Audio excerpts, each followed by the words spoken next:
زمانی جہالت میں عورتوں کا مقام اسلام کے آنے سے پہلے اور ہمارے پیارے نبی صلی اللہ علیہ وسلم کے آنے سے پہلے ایک جاہلیت کا دور تھا، ظلم و ستم کا دور تھا، جہاں عورتوں کے ساتھ بہت ظلم و ستم کیا جاتا تھا۔ حالات یہاں تک پہنچ چکی تھی کہ کسی کے گھر بیٹی پیدا ہوتی تو وہ قوم سے چھپتا پھرتا اور تب تک اسے چین نہ آتا جب تک وہ اس ننھی سی اللہ کی نعمت کو زندہ دفنا نہ دیتا۔ حالات اس سے بھی آگے پہنچ چکی تھی کیونکہ عورت کو ساز و سامان کی قیمت سمجھا جاتا تھا۔ جس طرح ہم کسی بھی سامان کو بازار میں بیچتے یا خریدتے ہیں، اسی طرح عورت کو بازار میں بیچا اور خریدا جانے لگا۔ اس بگڑے ہوئے حالات کی ایک جھلک یہ بھی ہے کہ لوگ سوچتے تھے کہ عورت خبیث ہے۔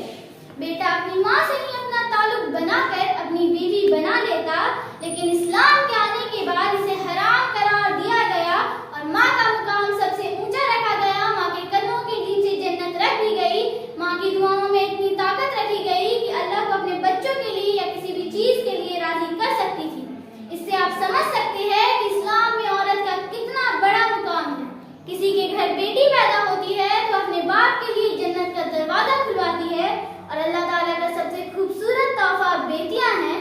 سوچو اگر ان پر کوئی ظلم کرتا ہے تو اللہ ان سے کتنے ناراض ہوتے ہوں گے۔ عورت کو وہ درجہ دیا گیا ہے جو اسلام سے پہلے کسی قوم میں نہیں دیا گیا، بلکہ اسلام میں بیٹیوں کو وہ مقام دیا گیا ہے جسے دیکھ کر اور قوم بھی اپنی بیٹیوں کی عزت کرنے لگی۔ میں آپ سب کے سامنے چند لائن کہنا چاہوں گی، اسے تھوڑا غور سے سنیے گا۔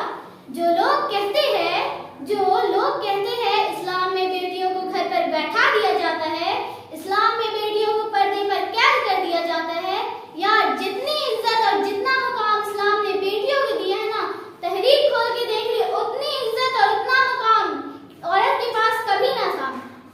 پردے کا حکم دے کر عورت کو قید نہیں کیا گیا، بلکہ پردے میں رہ کر وہ ہر حلال کام کر سکتی ہے۔ پردہ رکاوٹ نہیں ہے، انفیکٹ پردہ آپ کا کانفیڈنٹ ہے کہ آپ معاشرے میں محفوظ باوقار بن کر اپنی ایک مقام بنا سکیں۔ جو عورت